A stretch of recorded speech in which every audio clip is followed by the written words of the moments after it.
29 past the hour. Live look at Capitol Hill as the sun comes up over Washington. It's expected to be a busy week there in the impeachment probe as it now moves from behind closed doors to public proceedings. The hearings are expected to open Wednesday with the acting U.S. ambassador to Ukraine, Bill Taylor, who testified that he was told everything Ukraine wanted, military aid and a White House visit, were contingent on announcing investigations into the 2016 election and the Bidens. Senior State Department official George Kent is also set to testify publicly on Wednesday. He also told lawmakers that a White House visit was contingent on a promise from Ukraine to launch those investigations.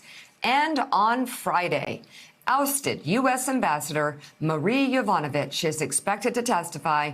She's already told impeachment investigators that she felt threatened when President Trump told Ukraine's president in that July 25th phone call that she would, quote, go through some things. Yeah, I wonder why. What a thuggish thing for a president, any president, to say. And of course, no president would say such It's hard enough to be an ambassador. Yeah, it certainly is. Let alone to have your president undermining you and threatening you. Yeah, exactly. Jeremy Bash, let me ask you, what should we expect this week in the testimony from Taylor, Kent, and Yovanovitch? Well, I think Democrats are smart to lead off with Bill Taylor. Who is Bill Taylor? Bill Taylor is a career Foreign Service officer. He started his public service career as an Army officer serving in Vietnam, serving in the 101st Airborne.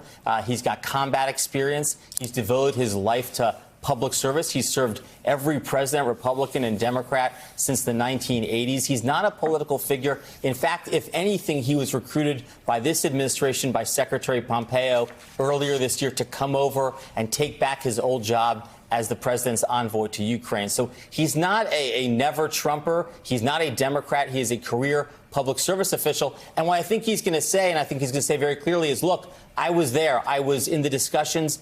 The shakedown, the demand of President Zelensky was clear as a bell. The United States was not going to give military assistance. They were not going to offer a White House visit unless the Ukrainians investigated Trump's political critics. And I think it's very clear that Bill Taylor's testimony, which we've now seen the transcript of, is going to be straightforward and a good leadoff day for the Democrats. So, Jonathan, I want to ask you a question. Then you can go to Hans and ask him whatever sort of Secretariat versus Tyson boxing match question you want to ask. Who would actually win in such a match? Old Simpsons reference, by the way. So what does the president fear the most in this coming week of testimony? Well, if there's anyone out there who's aware of the power of televised visuals, those images, it's President Trump, who has spent his whole career as a television reality host and everything about his campaign and presidency trying to project power, trying to dominate the cable news landscape. And that's what's going to happen this week. You know, the Republicans, to this point, have been fighting mostly just on process, and now that's going to go away. Their claims of, like, this being done in secrecy, this being done in the basement, they're really fixated on the location of that, not recognizing, of course, that's just where the skiff is, and it's a matter of geography, not secrecy. Hans, I mean, this seems like, you know, I think we can anticipate a little bit of what we're going to hear from the president. A lot of angry tweets. Yeah. But there's still no formal war room. What do you see coming? Well, additional people will be coming on. Whether or not those people will be able to manage and massage the message, that's an open question. It's the president. Right. It's the president and his thumbs.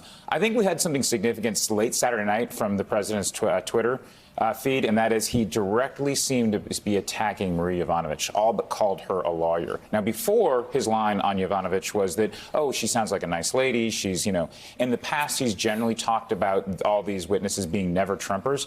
This is the first time he's directly challenged and attacked Marie Yovanovitch, and I think we can expect to see more of that from the president. This next phase is going to be very public. There'll be more attention, but it's also going to get really messy and really, really ugly. And we'll see to what extent the president uses ad hominem attacks on individuals that are testifying publicly against him. All right, coming up, an attorney for John Bolton suggests that Trump's former national security advisor may have information that impeachment investigators would like to know. We'll talk about why people around the president are nervous. That's ahead on Morning Joe.